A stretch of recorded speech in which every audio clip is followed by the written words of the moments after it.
कहते हैं बिना प्रेम पावे नहीं चे करोड़ समाधि ला। और इस प्यार को जागृत करने के लिए, इस प्यार को आप परमात्मा के प्रति बढ़ाने के लिए आपका जो ट्रीटमेंट चल रहा है, ये सारा जो उपचार है परमात्मा में प्यार बढ़ाने का। जितना भी प्यार आपका भगवान में बढ़ जाएगा, उसके बाद आपको संसार में उस मालिक के अतिरिक्त कोई नजर नहीं आएगा। और वो मालिक कैसा है, कौन है, उसको नहीं जानते। इसलिए परमात्मा ने यही कहा है कि मम संत मुझे जान मेरा ही स्वरूपम। मेरे संत को मेरा ही रूप मान लेना, मैं मुझे ही मान लेना। जैसे गुरु भगवान नहीं है, गुरु तो भगवान को मिलाने का, प्राप्त करवाने का एक मीडिया है, लेकिन वो पूर्ण परमात्मा का कृपा पात्र है। उसको, परमात्मा को पाने के लिए हमारे को गुरु जी को भगवान मानना पड़ेगा। और भगवान मान के वो रिहर्सल करनी है, हमने वो प्रैक्टिकल करना है कि जब हम पूर्ण परमात्मा के सामना होगा, कहीं वहां कोई गलती ना बन जावे। यही जो गलतियां हो लें अपनी सुधारना, और फिर अंत में ये पक्के हो जावा कि यह गलती फिर आगे नहीं होनी चाहिए। अब जैसे आप शरीर छोड़ोगे, जो भक्ति नहीं कर रहे उनके साथ तो वह ब्राह्मण माटी होगी, यम के दूध देखते कालजा पाटेगा उनका।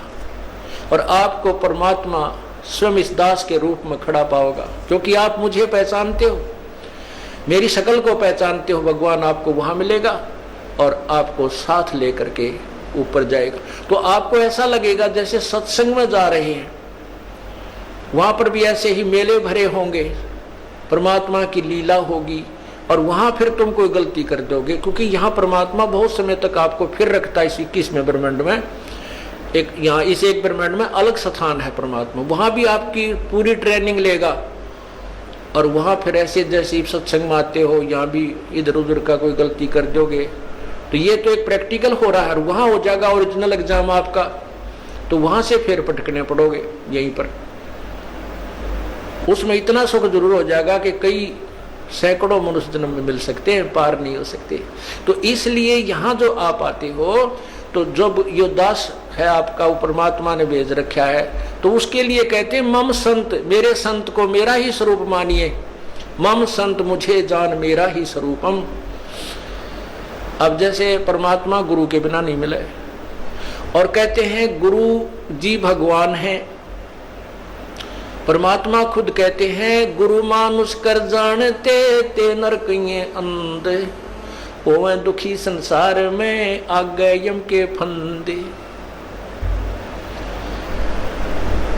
अब गुरु गोविंद कर जानियो, गुरु जी को भगवान मान कर चलियो, और रहियो शब्द समाए, वचन में, वचन के अंदर चलना, उसके आज्ञा का पालन करते रहना।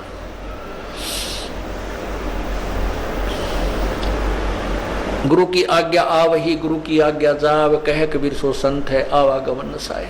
तो यहां हमने जैसे एक मैथमेटिक्स के अंदर गणित में एक प्रश्न आता है ब्याज का, तो उसमें मूलधन निकालना होता है, और मूलधन निकालने के लिए पहले हमने दर कैलकुलेट करनी पड़ती है।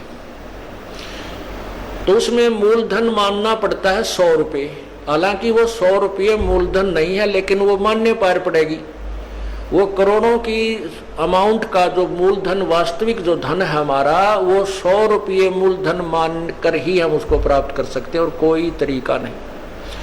तो उसमें मान लीजिए मूलधन 100 रुपये, 100 रुपये मूलधन मानकर फिर हमको उसको ओरिजिनल मूलधन को प्राप्त कर लेंगे जो करोड़ों की संख्या में है।